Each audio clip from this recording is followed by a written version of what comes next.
네, 안녕하세요. 샤스파입니다. 최근에 45EV, 그러니까 아이오닉5에 대한 관심이 굉장히 높아지고 있는 것 같습니다. 테슬라 모델 3 역시도 최근 다시 인증을 받으면서 리플래시 모델의 출시를 알렸고요. 아이오닉5 같은 경우는 호주에서 사전 계약을 받으면서 정보가 일부 유출되어서 이거에 대해서 관심도 뜨거운 것 같습니다. 그럼 지금부터 이때까지는 많이 유출되지 않았고 많은 분들이 관심도 없었던 아이오닉5의 실내 공간, 그리고 사이드미러 카메라, 그리고 실내 이렇게 살펴보도록 하겠습니다. 일단 영상 시작하기 전에 구독과 좋아요 부탁드립니다.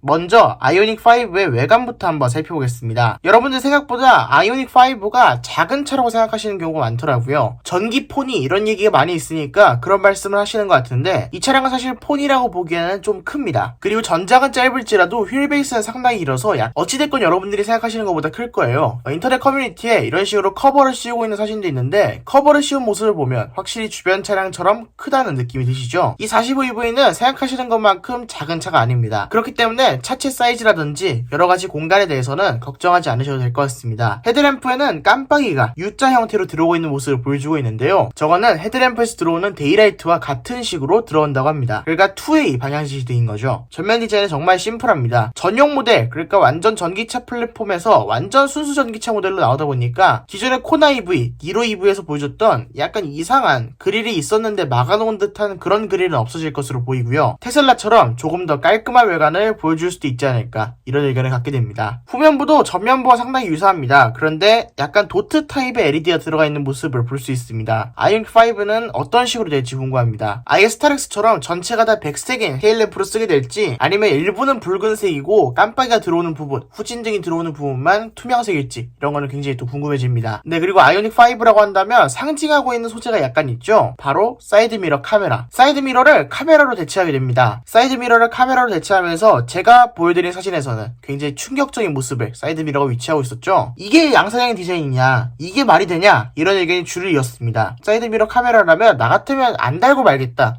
만약에 옵션이라면 선택 안 하겠다, 이런 의견이 정말 줄을 이뤘는데요. 이제는 조금 더 개선된 사이드미러를 달고 다니는 모습을 볼 수 있습니다. 조금 더 각진, 그러니까 제가 예전에 김한영 기자님의 모카 채널에 나와서 소개시켜드렸던 그 제네시스에 들어가는 사이드미러와 같은 형식의 사이드미러를 적용하고 있어요. 이거는 프로토타입이었고 이번에 새롭게 포착된 게 양산형이라고 보시면 될 것 같습니다. 그쵸, 이 디자인은 좀 심하긴 했죠. 뭐 망치도 아니고 뭐 총도 아니고 조금 심한 디자인이긴 했는데 개선된다고 하니까 충분히 잘 어울릴 것 같다, 이런 생각을 하게 됩니다. 제네시스처럼 바뀌면 괜찮죠. 인테리어를 보시면 시트가 굉장히 얇다는 걸 알 수 있습니다. 시트가 정말 얇아요. 전기차라고 한다면 왜 시트가 굳이 얇아야 되는지 모르겠는데 아이오닉5는 동급의 준준형 중에서도 좀 얇은 시트를 자랑합니다. 그리고 헤드레스트 역시도 좀 독특한 형태로 되어 있고 호화사항은 들어있습니다. 조수석에 워크인 디바이스라든지 릴렉션 컴포트 시트는 왜 들어있는지 모르겠지만 릴렉션 컴포트 시트가 들어있어요. 많은 분들이 릴렉션 컴포트 시트에 대해서 약간 환상을 갖고 계신 것 같더라고요. 릴렉션 컴포트 시트는 딱히 좋은 옵션이 아닙니다. 이걸 선택하면 조수석의 높이 조절이 안 돼요. 그래서 제가 타고 있는 그랜저 같은 경우에도 조수석에 앉으면 시트가 높은 상태에서 높이 조절이 안 되니까 너무 불편합니다. 릴렉션 컴포트 시트로 차에서 자는 경우는 얼마 없는데 기본적으로 차에 앉았을 때 낮은 위치에서 편안하게 공간이 나와야 되잖아요. 그런데 릴렉션 컴포트 시트를 넣으면 그런 게 전혀 없어집니다. 그냥 저걸 빼고 높이 조절을 넣는 게 나을 것 같아요. 왜 제네시스에서 릴렉션 컴포트 시트를 제공 안 해주는지 알 것 같습니다. 저거는 개인적으로 절대 없어야 되는 옵션이라고 생각하는데 아이오닉5에 또 들어있는 모습을 볼 수 있습니다. 사이드미러 카메라를 보여주는 모니터는 이렇게 위치하고 있는데 개인적으로 저기 위치할 거면 왜 그냥 사이드미러를 안 다는지 모르겠습니다. 계기판 좌우로 디스플레이를 추가해서 운전자가 고개를 돌리지 않고도 차선 변경을 할 수 있으면 몰라도 저게 어차피 보고 차선 변경을 해야 되는데 저게 과연 실용적일까, 이런 의문은 듭니다. 그리고 도어 트림 디자인은 아직까지 확정되지 않은 디자인인데요. 민숭민숭하게 디자인되어 있는 것을 볼 수 있습니다. 앞에 있는 도어 캐치는 이렇게 동그란 원형으로 되어 있습니다. 추가로 앞좌석에 적용되는 센터 패시아 모니터는 좌우가 이어진 형태입니다. 쭉 이어진 형태라서 그랜저나 카니발과 비슷한 형태라고 보시면 될 것 같은데요. 그랜저나 카니발은 약간 각이 있어서 내비게이션이 운전석 쪽으로 살짝 꺾여 있는데 이 아이오닉5 같은 경우에는 그런 거 없이 그냥 직선으로 쭉 이어진 모습이 보입니다. 약간 틀어놨을지 몰라도 너무 미세해서 사진상으로는 잘 보이지 않는 것 같아요. 그리고 계기판 같은 경우에는 전용 UI를 탑재했습니다.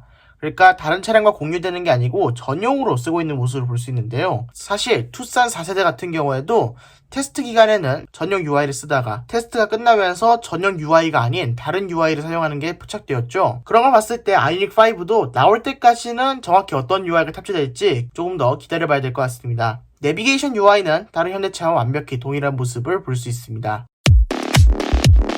뒷좌석 공간은 굉장히 넉넉합니다. 일단 앞좌석 시트가 얇아진 것도 영향을 미쳤을 것 같고요. 일단 휠베이스가 3m 가까이 되니까 휠베이스가 3m라고 하니까 3m라면 정말 어마어마한 실내 공간을 자랑할 수 있겠죠. 대신에 트렁크 공간이 약간 부족할 것 같습니다만 그거는 시트가 슬라이딩이 되지 않을까 이런 생각을 갖게 됩니다. 그래서 뒷좌석 공간을 살펴보면 일단 편의사양으로는 열선 시트가 들어가 있습니다. 통풍 시트까지는 들어가 있지 않고 일반적으로 열선 시트가 들어가 있고요. 뒷좌석 에어벤트 역시도 잘 위치하고 있습니다. 일부 매체에서 뒷좌석에 에어벤트가 없다 이렇게 말씀하시는 경우도 있는데 뒷좌석의 에어벤트는 B필러에 위치하고 있습니다. 아마도 시트가 좀 뒤로 와서 가려져서 그런 것 같아요. 뒷좌석 에어벤트는 B필러에 위치하고 있는데 사실 B필러에 위치하는 게 되게 오랜만이죠. 제네시스도 없어졌는데 아이오닉 5에서 갑자기 B필러에 들어가는 이 에어벤트가 부활한 모습을 볼 수 있습니다. 뒷좌석을 위한 편의사양은 이게 끝인 것 같습니다. 뒷좌석을 위한 선커튼 역시 마련되어 있지 않은 모습을 볼 수 있고요. 뒷좌석이 리클라이닝 될지 안 될지도 아직 모르고 슬라이딩이 될지 안 될지도 확실치 않습니다. 그렇지만 공간은 정말 넓습니다. 개인적으로 생각하는 최고의 뒷좌석 공간은 LF 소나타로 생각하거든요. 그러니까 공간, 정말 뭐 편의사양 이런 거 빼고 공간만 봤을 때는 LF 소나타가 제일 넓지 않나 싶을 정도로 정말 넓은데 아이오닉 5도 그 LF 소나타에 맞먹는 크기가 나올 것 같습니다. 시트도 얇고 휠베이스도 넓고